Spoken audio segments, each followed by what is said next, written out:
आपको पता है बजट क्या होता है? तो आइए समझते हैं इसे सरल भाषा में। सोचिए, आपको हर महीने पॉकेट मनी मिल रही है और उस पॉकेट मनी से आप अननेसेसरी खर्चा कर रहे हैं, जैसे कि कभी बाहर खाना खाने में, कभी महंगे कपड़ों में और कभी बिना मतलब ऐसे ही घूमने में। तो सोचिए, महीना खत्म और अब आ गई इमरजेंसी। अब उस इमरजेंसी में आपके पास पैसा नहीं है, तो कहां से आएगा पैसा? क्या आप लोन लेंगे? और लोन में आपकी क्या राइज होगी? लायबिलिटी और टेंशन भी। तो इसी टेंशन को निपटाने के लिए एक समझदार आदमी क्या करता है? एक समझदार आदमी के पास पैसा कहां से आएगा, कहां खर्च होगा और उसे कितना पैसा सेव करना है, इसके लिए पहले से ही सोच समझ के चीजों को डिसाइड करता है। और अगर ऐसा नहीं करेगा तो इसे बिना मतलब की परेशानी हो सकती है। आप इसी छोटी सी बात की दोस्तों एक नेशनल लेवल पर सोचिए।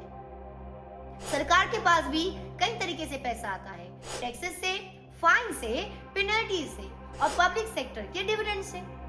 और सरकार को भी देश चलाने के लिए कई तरीके का खर्चा करना होता है, जैसे देश की सेना को मजबूत बनाने के लिए, देश पे इंफ्रास्ट्रक्चर के लिए और देश में पब्लिक सेक्टर अंडरटेकिंग्स को चलाने के लिए और देश के यूथ पे एम्प्लॉयमेंट जनरेशन करने के लिए। अब सरकार के पास जो पैसा आ रहा है और जो खर्चा हो रहा है, अगर सरकार उसे बिना सोचे समझे कैसे भी कहीं भी खर्च कर दे तो सोचिए क्या होगा। देश की अर्थव्यवस्था बिगड़ सकती है।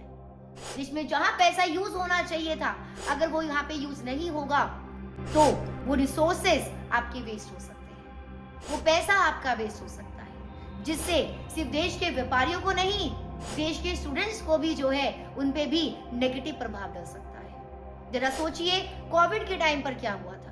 कोविड के टाइम पर जब इमरजेंसी में अपने को पैसा चाहिए था, अगर देश की सरकार के पास पैसा ना होता तो कितनी दिक्कत का सामना हमें करना होता। तो इसी लेवल को, इसी प्रॉब्लम को सॉर्ट आउट करने के लिए सरकार क्या करती है? सरकार वित्तीय प्लानिंग करती है और इसी वित्तीय प्लानिंग के दोस्तों बजट बोला जाता है। तो क्या है बजट? क्या है वित्तीय प्लानिंग? तो बजट एक ऐसा फाइनेंशियल स्टेटमेंट है जहां पे सरकार के पास आने वाली सारी इनकम और होने वाले सारे खर्चों का एक बकायदा स्टेटमेंट होता है। सरकार पहले से ही सोचती है कि कहां से पैसा आ सकता है, कहां पैसा खर्च करना चाहिए, किनको प्रायोरिटी देनी है और किनको प्रायोरिटी नहीं देनी है। क्या होता है दोस्तों बजट? कहां से आया था, इसे कौन लाया था और क्यों लाया था, और इसको बजट ही क्यों बोलते हैं? पहली बात, किस कंट्री ने इसको as a financial planning term use किया था? अगर आपको ये जानना है तो कमेंट करें। अगर आप कमेंट करेंगे तो इसके ऊपर ही हम एक डिटेल वीडियो आप सबके लिए बनाएंगे। Like, subscribe